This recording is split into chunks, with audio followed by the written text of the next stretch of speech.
এই দেখেন, দেখেই মনে হচ্ছে কতটা সুন্দর। এই যে যেরকম সুন্দর কালার হয়েছে, মানে দেখতে সুন্দর হয়েছে, ইনশাল্লাহ খেতেও অসাধারণ স্বাদ লাগবে। এই যে রেডি হয়ে গেল আমার বড় বড় আলু দিয়ে গরুর মাংসের ঝোল। এই যে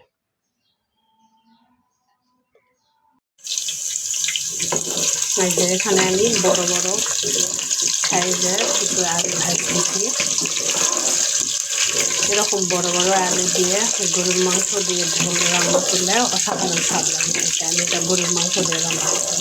আর মানে মাংসতে অনেক তেল ছিল, গরুর মাংস যেগুলো মাংসতে গরুর তেল বেশি হয় সেই মাংসগুলো দিয়ে এভাবে বড় বড় আলু ভাজে দিয়ে রান্না করলে খেতে খুব ভালো লাগে।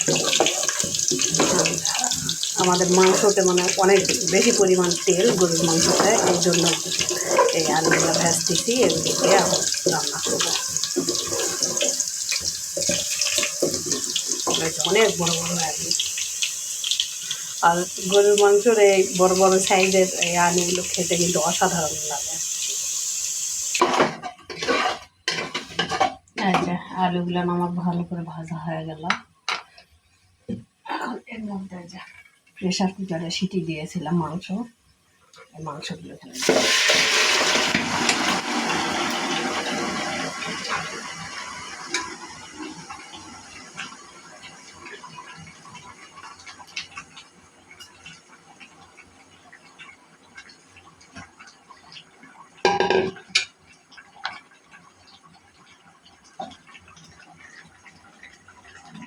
আলুর সঙ্গে আমি মাংসটা দিয়ে দিলাম, তার কারণ আলুগুলো অনেক বড় বড় সাইজ, এগুলো সিদ্ধ হয়নি পরিপূর্ণভাবে, এই জন্য দিয়ে দিলাম যাতে একটু ভালো করে সিদ্ধ হয়।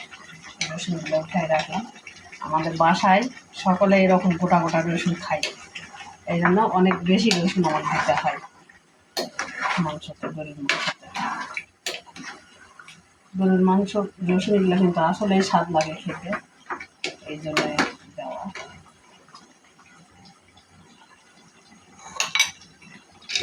রসুনগুলো আমি উঠায় রাখলাম যাতে রসুনগুলো গলে না যায়, আর মাংসর সঙ্গে দিয়ে এখন কষালে রসুনগুলো সব গলে যাবে, এই জন্য আমি উঠায় রাখলাম।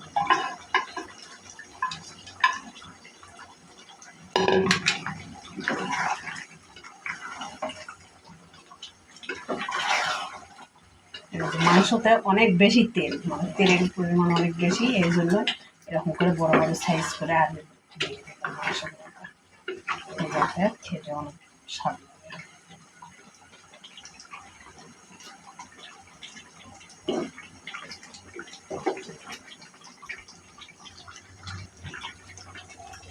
মাংসগুলো খুব ভালো করে এখন কষাতে হবে, আর গরুর মাংস বলে কথা, যত বেশি কষাবেন তত স্বাদ গরুর মাংস। গরুর মাংসর স্বাদটা কিন্তু কষানোতে, ভালো করে যদি না কষানো হয়, বেশি যদি না কষানো হয় তাহলে খেতে অত ভালো লাগে না, এই জন্য অনেকক্ষণ ধরে কষাতে হবে। এই যে এখানে আমার প্রেশার কুকার থেকে যেই পরিমাণে ঝোল বের হয়েছে, এটা পুরাটাই মানে করতে হবে, একদম মাখতে হবে, এক কথায় পুরা ঝোলটা মানে হয়ে যায়, শুধু তেল বের হবে, তারপরে এর মধ্যে পরিমাণ মতো আমি আবার ঝোল দিয়ে তারপরে মাংসটা রান্না করবো। মানে এই ঝোলটাই একটুকু আমি রাখবো না, এটা পুরা ঝোলটাই মারবো, মানে কষাতে কষাতে ঝোলটা সম্পূর্ণটাই আমার মরে যাবে, তাই শুধু তেল বের হবে।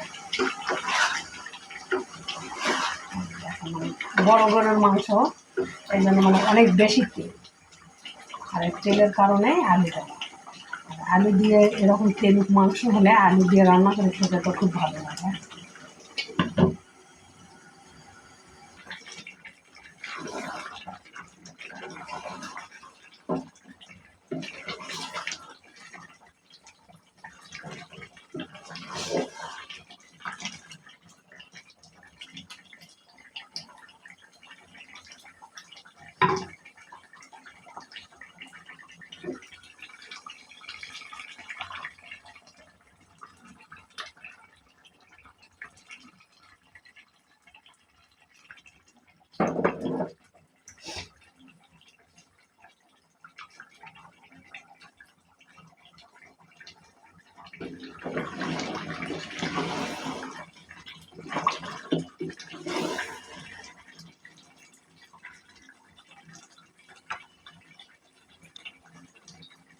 মাংসগুলো আমার কষানো হয়ে গেছে, এখানে আমি ঝোল দিয়ে দিচ্ছি।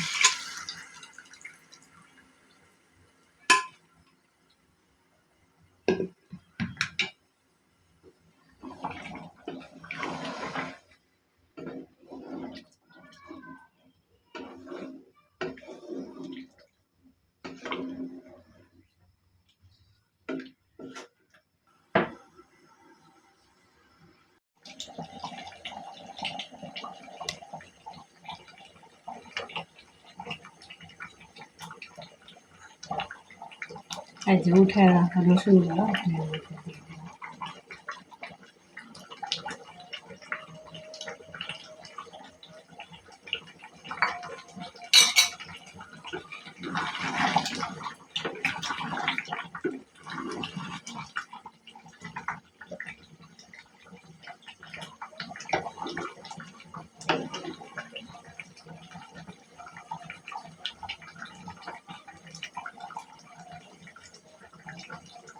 মাংসটা আমার আর কিছুক্ষণ রান্না করলে হবে, আর অল্প কিছুক্ষণ কষাতে হবে, তাহলে মাংসটা আমার পুরোপুরি রেডি হবে।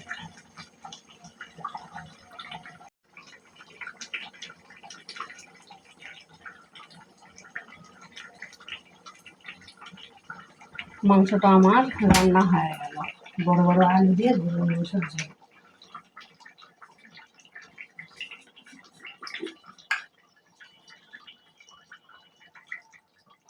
এখন এখানে এই যে ভাজা জিরার গুঁড়া দিয়ে দিচ্ছি,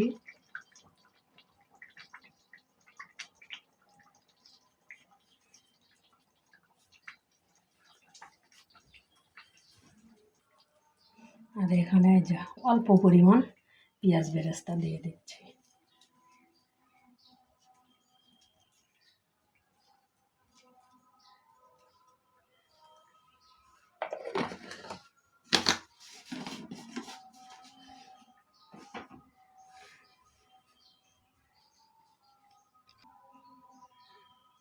তো সকলে সুস্থ থাকবেন, ভালো থাকবেন, আমাকে সাপোর্ট করবেন।